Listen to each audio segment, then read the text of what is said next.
Bismillahirrahmanirrahim. Assalamualaikum warahmatullahi wabarakatuh. Yang saya hormati Ketua Pengadilan Tinggi Agama Provinsi Sulawesi Selatan, Ketua Pengadilan Agama Kabupaten Kota se-Sulawesi Selatan, dan seluruh peserta diskusi, para yang mulia, Hakim Agama se-Sulawesi Selatan.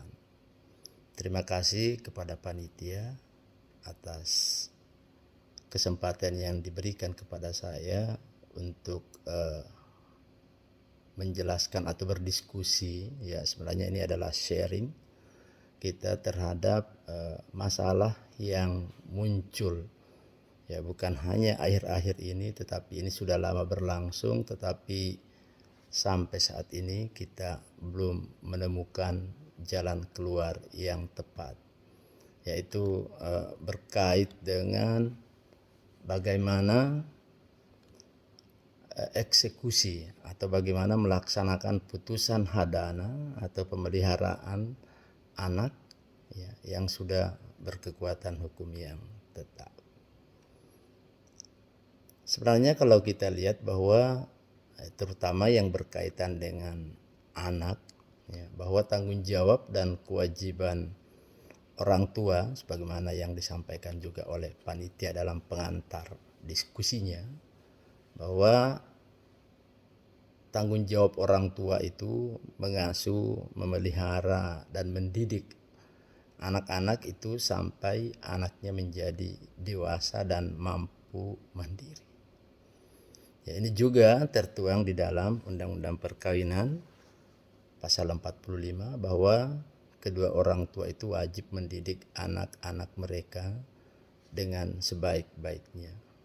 Dan kewajiban orang tua ini berlaku sampai anak itu kawin atau dapat berdiri sendiri. Bukan hanya itu, bahwa di dalam agama pun ini tertuang di dalam Al-Quran, tertuang di dalam hadis.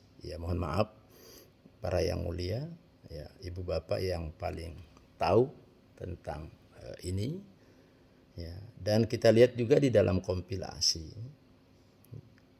hukum Islam di ketentuan pasal 105 bahwa pemeliharaan anak yang belum mumayyiz itu atau belum balik itu, belum berumur 12 tahun, itu adalah hak ibunya.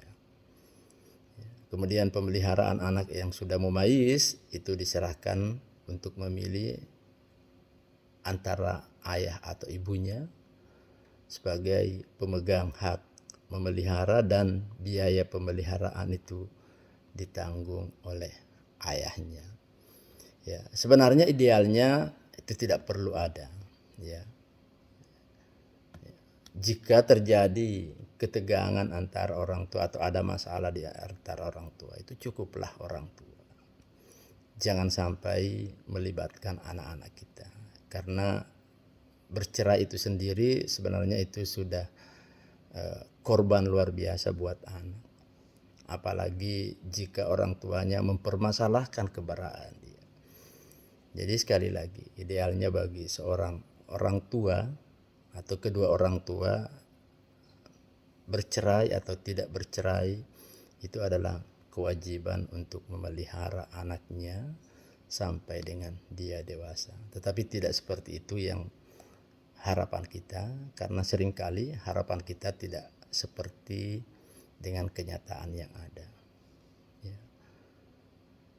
Karena ada orang tua, ini sebenarnya karena ego, kita lihat orang tua, ego dari orang tua, yang selalu merasa bahwa dia paling berhak atas anaknya, padahal tidak seperti itu. Kapanpun tidak akan pernah terputus hubungan antara orang tua dan anak. Bahkan bagi kita yang Islam, mati pun hubungan kita dengan anak-anak kita itu tidak terputus, karena di situ jariah kita.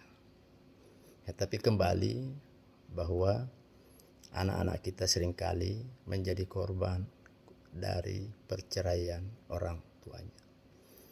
biasanya di dalam putusan pengadilan tentu pengadilan selain mengikuti ketentuan perundang-undangan, ya juga tentu mengikuti, walaupun kita pembuktian formal tapi tentu ada rasa juga. Ya, seringkali anak-anak yang berada atau masih belum memayis itu, ya pemeliharaannya diserahkan kepada ibunya, kecuali ada hal yang membuat atau alasan sehingga tidak diserahkan kepada ibunya. Ya. Yang repotnya, ya kadang-kadang orang tua bercerai, lalu kemudian anak sekali lagi yang menjadi korban. Kalau itu di bawah pengawasan ibunya, dia tidak boleh ketemu dengan bapaknya. Kalau itu di bawah perwalian bapaknya, anaknya tidak boleh ketemu dengan ibunya. Nah, ini yang seringkali, ya.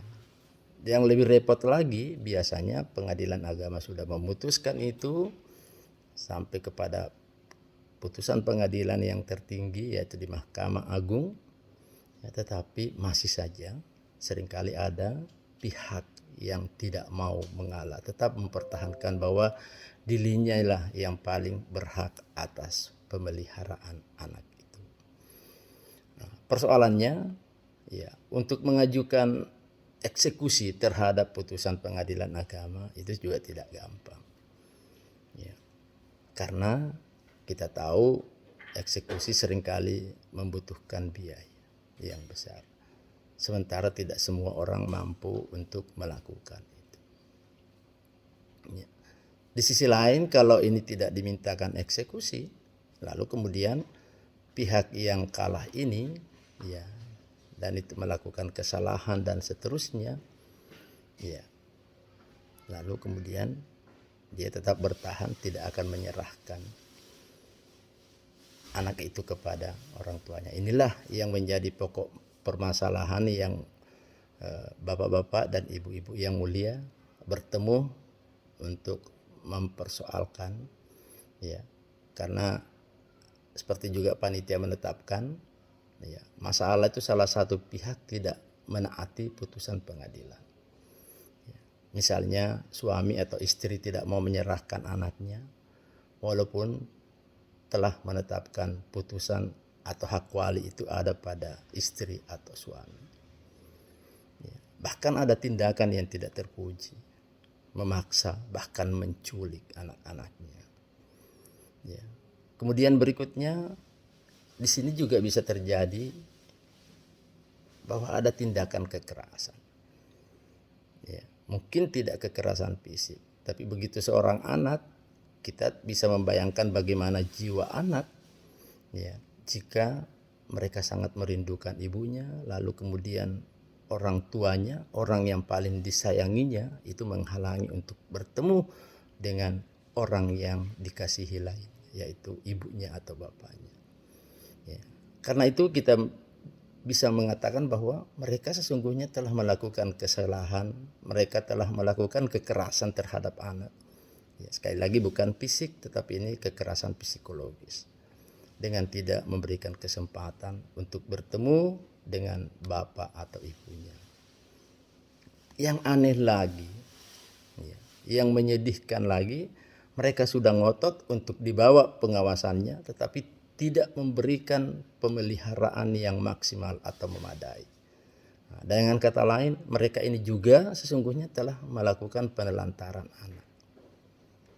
Ya, ada pula yang rela menyerahkan kepada, ya, saya menyebutnya rela karena dia mau menyerahkan kepada ibunya atau kepada bapaknya sesuai dengan putusan pengadilan. Masalah berikutnya kita lihat bahwa alimentasi atau nafkah itu yaitu adalah kewajiban dari bapak yang utama.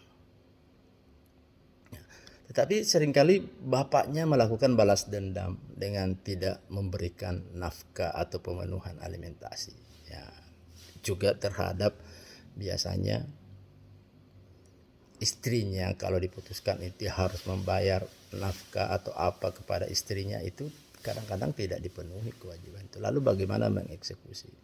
Sekali lagi, mengeksekusi itu mahal, ibu bapak, dan sulit, lama, gitu. Lalu bagaimana mengatasi, ya, atau bagaimana problem solving dari ketika ada pihak yang tidak menaati putusan pengadilan, apakah mereka bisa disebut sebagai telah melakukan contempt of court? Apakah ini diatur di dalam KUH pidana sehingga bisa dilakukan dengan upaya lain selain dengan meminta eksekusi? Karena biasanya upaya pidana itu lebih efektif daripada upaya perdata. Apakah bisa dengan Undang-Undang KDRT yang juga tentu ada sanksi pidananya? Apa bisa dengan Undang-Undang Perlindungan Anak yang juga tentu mengutamakan sanksi pidananya? Apa bisa dengan gugatan ganti kerugian karena telah melakukan perbuatan melanggar hukum? Ataukah mungkin bisa dengan permohonan atau gugatan pilot? Sekarang kita lihat satu persatu. Bagaimana dengan contempt of court? Ya. Kalau seseorang, kalau kita lihat pemaknaan yang lebih luas, ya, bahwa seseorang yang tidak menaati putusan pengadilan, apakah itu bisa disebut sebagai dia telah melakukan contempt of courts? Ya, kalau kita lihat definisi contempt of court, contempt of court itu adalah setiap perbuatan, tingkah laku, sikap dan ucapan yang dapat merendahkan dan merongrong kewibawaan, martabat dan kehormatan badan peradilan. Dan aturan yang berkaitan itu ya tadi saya katakan ada di KUH pidana, ada di KUHP. Kalau kita lihat adalah pada setiap perbuatan, tingkah laku, tentu kita bisa mengatakan atau sikap, ya. Dan itu bisa dianggap merendahkan karena tidak mentaati putusan pengadilan. Sesungguhnya bisa masuk. Makanya nanti kemungkinan kalau kita berharap bahwa contempt of court itu diatur di dalam sebuah undang-undang, seharusnya yang tidak mentaati putusan pengadilan pun ya itu bisa dimasukkan ke dalam contempt of court. Ya, karena kalau kita lihat tadi dari definisi yang ada, kita bisa melihat bahwa mereka yang melakukan contempt of court itu mereka yang berperilaku tercela, tidak pantas di pengadilan, ya. Itu misbehaving in courts. Tidak mentaati perintah pengadilan, disobeying court's orders. Menyerang integritas, menghalangi jalannya penyelenggaraan peradilan, obstruction of justice, dan perbuatan penghinaan terhadap pengadilan yang dilakukan dengan cara pemberitahuan atau publikasi, subjudice real. Ya. Tapi yang mendekat itu adalah tidak mentaati perintah pengadilan atau disobeying court orders. Ya, tapi sekali lagi kalau kita meneliti ya yang berkaitan dengan penghinaan ya atau contempt of court ini di dalam KUH pidana, kita akan menemukan 3 pasal, yaitu 207, pasal 217 dan 224 KUH pidana. Tetapi kalau kita memerhatikan lebih jauh lagi dari ketiga pasal ini, maka yang mendekati itu adalah pasal 207. Namun jika diperhatikan lebih jauh, sepertinya agak sulit karena unsur-unsurnya ya dari tindakan itu tidak menaati putusan pengadilan itu hampir tidak terpenuhi. Oleh karena itu kita pindah ke jalan yang kedua. Apakah ada di KUH pidana yang mengatur? Ya, sebenarnya ketentuan KUH pidana yang berkaitan dengan tidak menaati itu hampir tidak. Ya, tetapi berkaitan dengan perilaku, ya, menyembunyikan anak, ya, atau melakukan kekerasan terhadap anak itu ada. Ya. Nah, jadi ini sebenarnya tidak berkait dengan contempt of court, tetapi kita melangkah kepada yang berkaitan dengan perlindungan anak. Jika atau terutama jika orang tuanya itu tidak menaati keputusan pengadilan, apalagi dengan jalan mengambil paksa, maka kita bisa menggunakan pasal-pasal yang ada di dalam KUH pidana. Kita bisa menggunakan pasal 328, kemungkinan kita bisa menggunakan 330 dan 331 KUH pidana. Di 328 misalnya, di situ dikatakan bahwa barang siapa membawa pergi seorang dari tempat kediamannya atau tempat tinggal sementaranya dengan maksud untuk menempatkan orang itu secara melawan hukum di bawah kekuasaannya atau kekuasaan orang lain, atau untuk menyengsarakan orang itu, diancam karena penculikan dengan pidana penjara paling lama 12 tahun. Ini lumayan berat. Ini lumayan menjadi penekan bagi orang tua yang mencoba untuk membawa pergi dari tempat kediamannya. Ya, nanti kemungkinan ya mudah-mudahanlah hakim-hakim di pengadilan negeri bisa menafsirkan luas itu, bahwa yang dimaksud dengan membawa pergi itu ya tidak hanya misalnya kalau memang kalau dia katakan dari dulu dia ada di bawah pengawasan saya. Lalu kemudian putusan pengadilan mengatakan bahwa itu di bawah penguasaan istri. Apakah ketika suami ini tidak membawa kepada istrinya atau tidak menyerahkan kepada istrinya, itu dianggap dia telah membawa pergi? Ini harus ada perluasan. Ya, memang kita tidak mengenal analogi di dalam KUH pidana, tetapi melakukan interpretasi itu boleh. Jadi interpretasi membawa pergi dari tempat kediamannya itu termasuk juga tidak menyerahkan kepada orang-orang yang seharusnya atau diberi hak oleh pengadilan. Sama dengan orang yang memanjat, ya, tidak mesti, kalau pengertian awam memanjat itu mesti kan dari bawah ke atas. Tetapi kalau dia naik helikopter, naik pesawat, lalu kemudian turun di lantai 5, kalau rumahnya berlantai 5, turun di lantai 5, itu juga kan dalam penafsiran pidana termasuk memanjat. Padahal dia dari atas ke bawah. Tidak ada orang yang memanjat dari atas ke bawah dalam pengertian umum. Tetapi penafsiran boleh ke situ, bahwa yang dimaksud dengan memanjat boleh juga dengan menggunakan sarana dari atas ke bawah. Nah, karena itu kita juga bisa melakukan, semogalah hakimnya mau melakukan itu. Bahwa memanjat itu membawa ke tempat seseorang itu, membawa pergi itu ketika juga dia sudah diperintah oleh hakim untuk menyerahkan kepada istrinya, tetapi suami tetap mempertahankan dengan alasan bahwa dari dulu dia dibawa kekuasaan saya. Ya, itu yang bisa digunakan. Jadi di pasal 328. Kemudian di 330, di situ disebutkan bahwa barang siapa dengan sengaja menarik seorang yang belum cukup umur dari kekuasaan yang menurut undang-undang ditentukan atas dirinya, atau dari pengawasannya, orang yang berwenang untuk itu diancam dengan pidana penjara paling lama 7 tahun. Ini juga bisa digunakan. Ya. Hakim sudah menetapkan bahwa hak asuh itu ada pada istrinya. Lalu kemudian dia menarik, ya, dia membawa atau dia menempatkan, tidak akan menyerahkan, ini bisa digunakan. Ya, bahkan terkadang ada yang mengatakan berikan dulu saya kesempatan 2 hari. Ya, dan setelah diberikan kesempatan 2 hari untuk tinggal bersama anaknya, dia tidak ingin lagi mengembalikan. Ini bisa masuk di 330 ayat 2. Dalam hal ini dilakukan tipu muslihat, kekerasan atau ancaman, ya, dijatuhkan pidana penjara seperti itu. Nah, di 331 juga, barang siapa dengan sengaja menyembunyikan orang yang belum dewasa, yang ditarik atau menarik diri dari kekuasaan yang menurut undang-undang ditentukan atas dirinya, atau dari pengawasan orang yang berwenang, ya, menariknya dari pengusutan pejabat kehakiman, kepolisian, diancam dengan pidana penjara 4 tahun. Jadi semuanya ini adalah kejahatan yang itu bisa ditahan karena ancaman hukumannya di atas 1 tahun bahkan. Nah, dan itu saya kira dengan menggunakan KUH pidana ini, ya, sebenarnya pihak itu, ya, semoga saja polisinya, aparat penegak hukum mau menegakkan hukum dengan cara yang benar. Cara lain yang bisa digunakan, tadi saya katakan boleh dengan KDRT. Ya, dengan Undang-Undang 23 tahun 2004 tentang penghapusan kekerasan dalam rumah tangga, di pasal 5, ya, poin B, di situ dikatakan setiap orang dilarang melakukan kekerasan dalam rumah tangga terhadap orang dalam lingkup rumah tangganya dengan cara, ya, antara lain kekerasan fisik, psikis, kekerasan seksual atau penelantaran rumah tangga. Di sini ada 2 poin yang bisa terkena di situ. Bisa dengan kekerasan psikis, bisa dengan penelantaran rumah tangga seperti itu.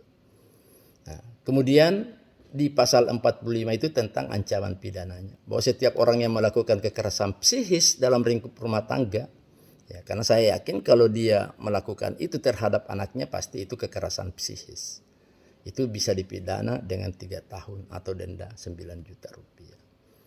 Bisa juga menggunakan sarana Undang-Undang Perlindungan Anak. Ya. Di pasal 1 angka 4, orang tua adalah ayah ibu kandung atau ayah ibu tiri atau ayah ibu angkat. Dan di pasal 26 ayat 1 Undang-Undang Perlindungan Anak, bahwa orang tua itu berkewajiban dan bertanggung jawab untuk mengasuh, memelihara, mendidik, melindungi anak. menumbuh kembangkan, dan seterusnya, mencegah terjadinya, dan memberikan pendidikan karakter. Ini kewajiban-kewajiban orang tua. Bahkan anak memiliki hak untuk bertemu dengan ayah kandungnya, ya, sebagaimana diatur dalam pasal 1 angka 12. Hak anak adalah bagian dari hak asasi manusia yang wajib dijamin, dilindungi, dan dipenuhi oleh orang tua, keluarga, masyarakat. Pasal 7 ayat 1, setiap anak berhak untuk mengetahui orang tuanya, dibesarkan dan diasuh oleh orang tuanya sendiri. Di pasal 14, setiap anak berhak untuk diasuh orang tuanya sendiri, kecuali jika ada alasan atau aturan hukum yang sah menunjukkan bahwa pemisahan itu adalah demi kepentingan terbaik bagi si anak dan merupakan pertimbangan. Nah, kita bisa lihat sanksinya ada di ketentuan pasal 77, bahwa orang yang dengan sengaja melakukan tindakan penelantaran terhadap anak yang mengakibatkan anak mengalami sakit atau penderitaan baik fisik, mental maupun sosial, itu dipidana penjara paling lama 5 tahun. Ya. Dan di ketentuan pasal 80 juga, setiap orang yang melakukan kekejaman, kekerasan, ancaman kekerasan, ya itu bahkan ditambah sepertiganya kalau ia melakukan itu orang tuanya. Nah, saya kira dengan cara itu semua, ya, dengan ancaman itu semua, setiap orang tua pasti akan takut untuk melakukan itu. Dan ini yang perlu disosialisasikan kepada para pihak. Bahkan mungkin kepada Yang Mulia di saat melakukan putusan itu boleh menyampaikan pasal-pasal ini. Bahwa jika saudara tidak menaati putusan ini, maka pihak yang diberikan hak untuk mengasuh anak itu dapat menuntut saudara dengan ketentuan pasal-pasal ini, bahkan kalau bisa dengan menyebutkan ancaman hukumannya. Ya, saya tidak tahu teknis peradilan, tapi saya kira untuk memberikan atau mengingatkan itu wajar saja bagi seorang pengadil, ya, bagi Yang Mulia Bapak Ibu. Selain itu, di bidang lain, tadi pidananya, sekarang saya berpindah ke perdatanya. Nah, mereka yang melakukan semua itu bisa dituntut dengan melakukan perbuatan melanggar hukum. Karena kalau kita lihat di ketentuan 1365, tiap perbuatan melanggar hukum yang membawa kerugian pada orang lain, nah ini membawa kerugian pada orang lain, yaitu mewajibkan orang yang karena salahnya menerbitkan kerugian mengganti kerugian. Jadi bisa juga dituntut, selain tuntutan pidananya tadi bisa dilakukan dengan tuntutan perdata. Ya, karena kita lihat bahwa perluasan atau kualifikasi perbuatan melanggar hukum itu yaitu memerlukan 4 syarat. Kita lihat apa saja bertentangan dengan kewajiban hukum si pelaku. Tadi sudah dikatakan hakim sudah memutus ini hak dari seorang istri, tetapi dia mengambil berarti bertentangan dengan hak subjektif orang lain, bertentangan dengan kesusilaan, bertentangan dengan kepatutan, ya, ketelitian, kehati-hatian, billigheid dan redelighheid.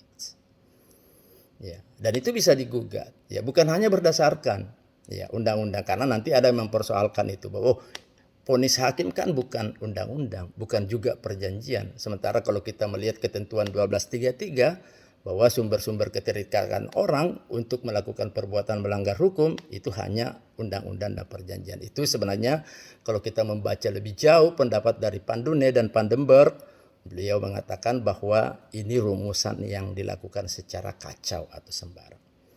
Karena sebenarnya pembuat undang-undang itu ingin mengatakan bahwa dari undang-undang memang dapat timbul perikatan, ya, juga dari perbuatan hukum yang khususnya ditujukan untuk menimbulkan perikatan, yaitu perbuatan hukum obligator. Karena kalau hanya undang-undang dan perjanjian saja merupakan sumber perikatan, lalu masalah yang timbul atau pertanyaan yang muncul, bagaimana dengan lekhat atau wasiat? Mengikat enggak? Ya mengikat. Wasiat apa perjanjian? Bukan. Apa undang-undang? Bukan juga. Ya, bagaimana dengan penawaran? Orang yang menawarkan sesuatu, perjanjian? Belum, karena baru ditawarkan. Belum ada kesepakatan. Belum ada akseptasi. Bagaimana dengan vonis hakim? Apakah vonis hakim itu undang-undang? Bukan. Apakah vonis hakim itu perjanjian? Bukan. Mengikat? Ya mengikat. Berarti ada sumber lain yang mengikat dan itu bisa digugat dengan perbuatan melanggar hukum. Dan yang terakhir, yang berkaitan dengan hadana itu atau pemenuhan nafkah. Karena ini juga seringkali menjadi masalah bagi para pencari, ya, justiabelen itu, para pencari keadilan. sudah diputuskan oleh hakim, nafkah anak sekian, nafkah istri sekian, seperti itu setiap bulannya. Tetapi menjadi uang prestasi. Sebenarnya bisa, ya, bagi pihak-pihak istrika atau suami, ya, terutama bagi istri yang tidak diberikan dalam perceraian itu adalah haknya, maka mereka boleh mengajukan permohonan pilot di pengadilan. Ya. Dan ini yang paling ditakuti, terutama kalau suaminya itu adalah pengusaha, itu yang paling ditakuti. Karena dan ini tidak sulit eksekusinya. Kenapa tidak sulit eksekusinya? Beda dengan pengadilan biasa. Karena dengan kepailitan, maka ada pihak yang diserahi kewenangan untuk menyita seluruh kekayaan. Karena kalau kita lihat di pasal 1 Undang-Undang 37 ya, 2004 bahwa kepailitan itu adalah sitaan umum atas seluruh kekayaan debitor pailit. Ya, yang pengurusan dan pemberesannya diserahkan kepada kurator. Jadi begitu dinyatakan pailit, kurator yang bertindak dan itu yang akan membagi harta itu di bawah pengawasan hakim pengawas. Jadi dengan kepailitan ini yang paling ditakutkan orang.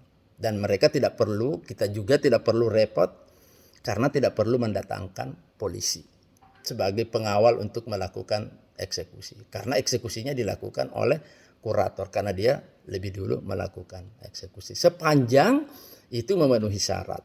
Ya, 2 orang kreditor dan saya yakin hadana terhadap anak 1 kreditor. Hadana terhadap istri itu juga 1 kreditor. Berarti sudah memenuhi 2 kreditor. Dia tidak bayar berarti dia tidak membayar lunas. Berarti sudah memenuhi ketentuan pasal 2 dari undang-undang kepailitan itu. Dan itu bisa dibuktikan secara sederhana.